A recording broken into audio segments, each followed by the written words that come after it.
So kaya ano mga kababayan, tinakipan ko ng karton para hindi matalsikan yung salamin at para makapayad pa.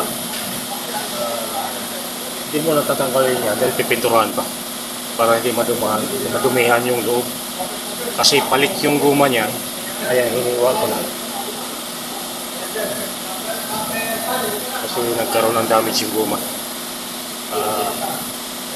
Yun lang.